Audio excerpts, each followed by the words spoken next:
जय श्री कृष्णा। राधे राधे। आइए सुनते हैं भगवान राम और उनके परम भक्त श्री हनुमान जी की यह कथा।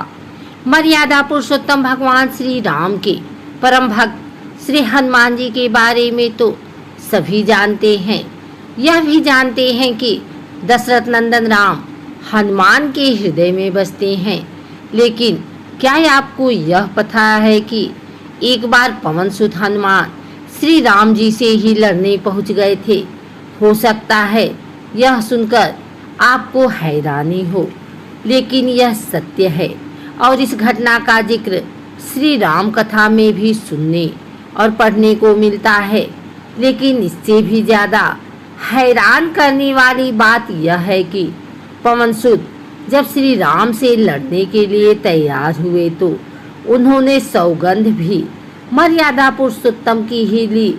आइए जानते हैं कि ऐसा क्या हुआ था कि श्री राम के परम भक्त पवन सुत को उनसे युद्ध करना पड़ा। कथा मिलती है कि एक बार सुमेरु पर्वत पर सभी संतों की सभा का आयोजन हुआ। कैवर्त देश के राजा सुकंत भी उसी सभा में सभी संतों का आशीर्वाद लेने जा रहे थे। रास्ते में उन्हें देवर्षि नारद मिले। राजा सुकंत ने उन्हें प्रणाम किया। इस पर श्री नारद जी ने उन्हें आशीर्वाद देकर यात्रा का प्रयोजन पूछा। राजा सुकंत ने उन्हें संत सभा के आयोजन की बात बताई। इस पर नारद मुनि ने कहा, अच्छा है, संतों की सभा में जरूर जाना चाहिए। ऐसा कहकर सुकंत को जाने का आदेश दे दिया। सुकंत जैसे ही सभा में जाने के लिए प्रस्थान करने लगे, वैसे ही नारद जी ने उन्हें आवाज दी।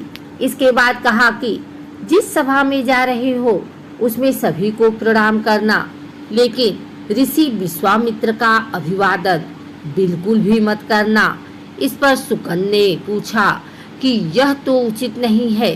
तब श्री नारद जी ने कहा कि तुम भी राजा हो, वह भी पहले राजा ही थे, अब संत हो गए हैं, मत करना प्रणाम। राजा सुकंत ने कहा, ठीक है, वैसा ही करूँगा। सभा के समाप्त होते ही विश्वामित्र जी श्री राम से मिलने पहुँचे। वहाँ पहुंचकर उन्होंने बताया कि उनका अपमान हुआ है। वह इसे भूल भी जाते, लेकिन यह तो संत परंपरा का अपमान है। राम जी ने पूछा, गुरु जी क्या हुआ? तब विश्वामित्र जी ने कहा कि मेरा अपमान हुआ है। राम जी ने पूछा, किसने किया? तब विश्वामित्र जी ने कहा कि जानकर क्या करोगे? इस पर श्री राम जी ने कहा कि गुरु जी, आपके चरणों की सौगंध लेकर प्रतिज्ञा करता हूँ, जो सिर आपके चरणों में नहीं झुका है उसे काट दिया जाएगा। कल सुबह मैं उसका वध कर दूंगा। श्री राम की इस सौगंध का जैसे ही राजा सुकंत को पता चला, वह नारद मुनि को ढूंढने लगे। काफी देर तक वह परेशान रहे, लेकिन नारद मुनि उन्हें मिल ही नहीं रहे थे। व्याकुल होकर जब वह रोने लगे, तब नारद जी प्रकट हुए। सुकंत ने हाथ जोड़कर उन्हें सारी बात कह सुनाई, साथ ही प्राणदान की विनती की। इस पर नारद जी ने उन्हें माता अंजनी के शरण में जाने की सलाह दी। यह भी कहा कि अगर उन्होंने तुम्हें बचाने का वचन दे दिया तो तुम जरूर बच जाओगे, लेकिन यह भी कहा कि वह किसी को यह नहीं बताएंगे कि नारद जी ने उन्हें यह सलाह दी है। राजा सुकंत के रोने की आवाज़ सुनकर माता अंजनी बाहर पहुंची। तब उन्होंने कहा कि माता, मुझे बचा ले, अन्यथा विश्वामित्र जी मुझे मार डालेंगे। इस पर माता अंजनी ने सुकंत को उनके प्राण बचाने का वचन दिया। उन्होंने कहा कि तुम शरण में हो, तुम्हें कोई नहीं मार सकता। इसके बाद राजा सुकंत को विश्राम करने के लिए कहा।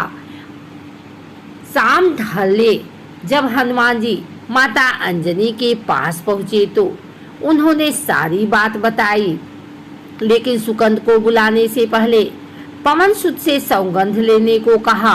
तब श्री हनुमान जी ने कहा कि वह श्री राम के चरणों की सौगंध लेते हैं कि वह सुकंद के प्राणों की रक्षा करेंगे। तब माता अंजनी ने राजा को बुलाया। हनुमान जी ने पूछा, कौन है तुम्हें मारना चाहता? तब सुकंद ने बताया कि श्री राम उन्हें मार डालेंगे। इतना सुनते ही माता अंजनी हैरान रह गई। उन्होंने कहा कि तुमने तो विश्वामित्र जी का नाम लिया था। तब राजा ने कहा कि नहीं, वह तो मरवा डालना चाहते हैं, लेकिन मारेंगे तो राम ही। हनुमान जी ने राजा सुकंद को उनकी राजधानी में छोड़ा और श्री राम के दरबार में पहुँचे। वहाँ पहुँचकर उन्होंने राम जी से पूछा कि वह कहाँ जा रहे हैं। तब मर्यादा पुरुषोत्तम ने बताया कि वह राजा सुकंद का वध करने जा रहे हैं। तब हनुमान जी ने कहा, प्रभु उसे मत मारिए। राम जी ने कहा कि वह तो अपने गुरु की सौगंध ले चुके हैं, अब पीछे नहीं हट सकते। हनुमान जी ने कहा, प्रभु मैंने उसके प्राणों की रक्षा के लिए अपने इष्ट देव यानी कि आपकी सौगंध लिया हूँ। तब राम जी कहते हैं कि ठीक है, तुम अपना वचन निभाओ, मैं तो उसे मारूंगा। हनुमान जी राजा सुकंद को लेकर पर्वत पर पहुँचे और राम नाम का कीर्तन करने लगे। उधर राम जी राजा सुकंद को मारने के लिए उनकी राजधानी पहुँचे, लेकिन वह नहीं मिले तो वह उन्हें ढूंढते हुए पर्वत पर पहुँचे। वहाँ हनुमान राम मंत्र का जाप कर रहे थे। राम जी को देखते ही सुकंद डर गए। उन्होंने कहा कि अब तो राम जी उसे मार ही डालेंगे।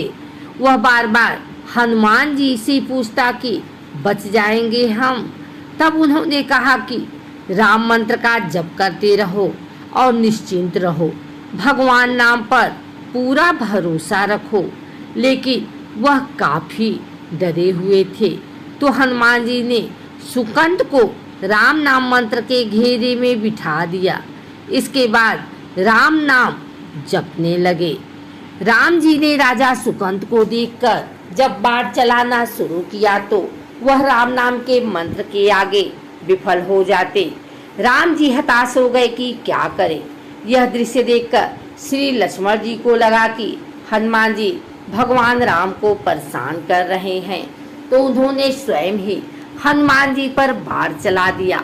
लेकिन यह क्या, उस बाण से पवन सूत के बजाय श्री राम मूर्छित हो गए। यह देखते ही लक्ष्मण जी दौड़ पड़े और देखते हैं कि बाण तो हनुमान जी पर चलाया था, लेकिन मूर्छित राम जी कैसे हो गए। तब उन्होंने देखा कि पवन सूत के हृदय में तो श्री राम बसते हैं। राम जी जैसे ही होश में आए वह हनुमान जी की ओर दौड़े। उन्होंने देखा कि उनकी छाती से रक्त बह रहा है। वह हनुमान जी का दर्द देख नहीं पा रहे थे। वह बार बार उनकी छाती पर हाथ रखते और आंखें बंद कर लेते। पवन सूत को होश आया तो उन्होंने देखा कि राम जी आंखें बंद करके हनुमान जी के छाती पर बार बार हाथ रखते हैं, फिर हनुमान जी के सिर पर हाथ फेरते हैं। तब पवन सूत ने सुकंद को पीछे से निकाला और उसे अपनी गोद में बिठा लिया। तभी राम ने फिर से हनुमान जी के माथे पर हाथ फेरा, लेकिन इस बार वहां पवन सूत की जगह राजा सुकंद थे। राम जी मुस्कुराए और हनुमान जी बोल उठे कि नाथ, अब तो आपने इनके सिर पर हाथ रख दिया है, अब तो सब कुछ आपके हाथ में है। इसकी मृत्यु भी और जीवन भी आप ही सुकंद के जीवन की रक्षा करें। राम जी ने हनुमान जी से कहा कि जिसे तुम अपनी गोद में बिठा लो उसके सिर पर तो मुझे हाथ रखना ही पड़ेगा, लेकिन गुरु जी को क्या जवाब देंगे। तभी हनुमान जी को विश्वामित्र जी सामने से आते दिखाई पड़े। उन्होंने राजा सुकंद से कहा कि जाओ, तब प्रणाम नहीं किया तो क्या हुआ, अब कर लो। राजा ने दौड़कर विश्वामित्र जी का अभिवादन किया। वह भी प्रसन्न हो गए और बोले, राम इसे क्षमा कर दो। मैंने इसे क्षमा कर दिया, क्योंकि संत का काम मिटाना नहीं बल्कि सुधारना होता है। यह भी सुधर गया है। उन्होंने सुकंद से पूछा कि संत का सम्मान ना करने की सलाह तुम्हें किस कुसंग में मिली? राजा शुकन विश्वामित्र जी से कुछ कहते कि इससे पहले नारद मुनि प्रकट हो गए। उन्होंने सारी घटना कह सुनाई। तब विश्वामित्र जी ने पूछा कि नारद, तुमने ऐसी सलाह क्यों दी? तब नारद जी ने कहा कि अक्सर ही लोग मुझसे पूछते थे कि राम बड़े या राम का नाम बड़ा, तो मैंने सोचा कि क्यों न कोई लीला हो जाए कि लोग अपने आप ही समझ लें कि भगवान से अधिक भगवान के नाम की महिमा है।